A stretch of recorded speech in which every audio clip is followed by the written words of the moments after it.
একেবারেই আমাদের অনেকগুলো ধাপে বিশেষ করে তিন ধাপে এবং স্যারদের পক্ষ থেকে এই পর্যন্ত আসার জন্য অভিনন্দন। অল্প কিছু মানুষ আমাদের সামনে বসে আছে এ কথা এখানে যারা এখন পর্যন্ত জানিয়ে আমার বক্তব্য শুরু করছি এবং আমি একটু পরে যেখানে আসো বর্তমান কত 37 জন। এই 37 জন তোমরা কতজনের মধ্যে 37 জন 1234 জনের মধ্য থেকে বাছাই করা 37 জন। আহ্বান জানিয়ে সবাইকে ধন্যবাদ জানিয়ে আমার বক্তব্য শেষ করছি। 0285 আচ্ছা, এই 17 জন আমাদের হলো মেধা তালিকায়, আর অপেক্ষমান তালিকার নাম ঘোষণা করছি আমি।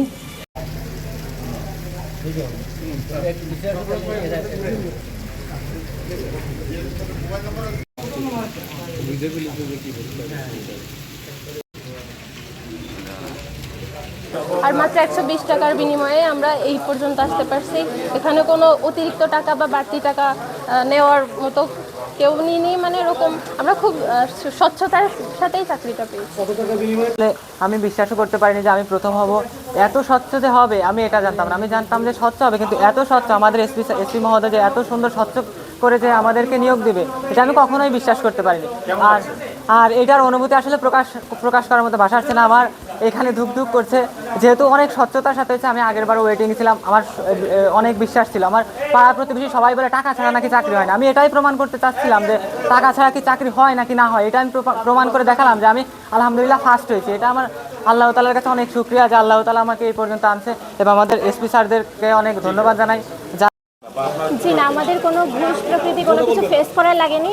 আমরা একদম স্বচ্ছভাবে নিয়োগ প্রকৃতির মাধ্যমে এই পর্যন্ত উত্তীর্ণ হতে পেরেছি। এজন্য আল্লাহর কাছে হাজার কোটি শুকরিয়া।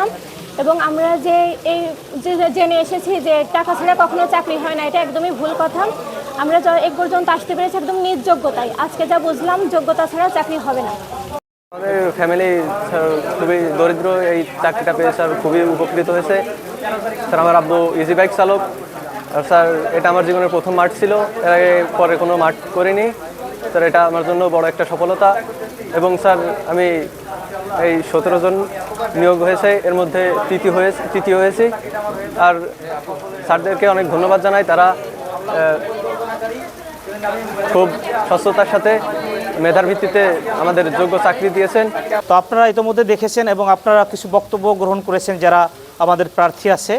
তো তাদের স্বতঃস্ফূর্ত যে বহিঃপ্রকাশ, যে তারা সরকারি যে নির্ধারিত ফি আছে সেই ফি প্রদান করে আবেদন করার ফলে স্বচ্ছ একটি প্রক্রিয়ার মধ্য দিয়ে, অর্থাৎ আমাদের প্রথম ফিল্ড পর্যায়ে যে পরীক্ষাটা হয় 3 দিনব্যাপী, সেই ফিল্ড পর্যায়ের 3 দিনের পরীক্ষা সমাপ্ত করে তারপরে তারা লিখিত পরীক্ষার জন্য কোয়ালিফাই করে।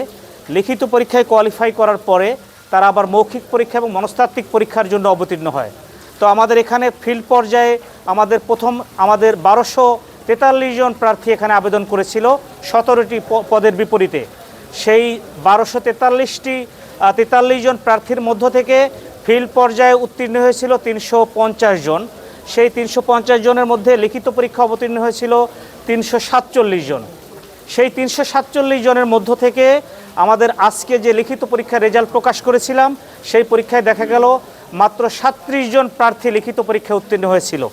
আর সেই 37 জন পরীক্ষার্থীর মধ্য থেকে আজকে আমরা মৌখিক এবং মনস্তাত্ত্বিক পরীক্ষা গ্রহণ করে একটি স্বচ্ছ প্রক্রিয়ার মধ্য দিয়ে মেধা, যোগ্যতা, সক্ষমতা এবং যাদের শারীরিক দক্ষতা আছে সেটার ভিত্তিতে আমরা আপনাদেরকে বলতে পারি এই যে আমাদের নির্বাচন প্রক্রিয়া অত্যন্ত খুবই গোছালো একটি প্রক্রিয়া, স্বচ্ছ একটি প্রক্রিয়া, যার মধ্য দিয়ে শারীরিক, মানসিক, মেধা, সক্ষমতার দিক থেকে যারা বেস্ট অফ দ্য বেস্ট বলে একটি কথা আছে, তাদেরকেই কিন্তু আমরা ওই 1243 জনের মধ্য থেকে আজকে এই নির্বাচিত করলাম।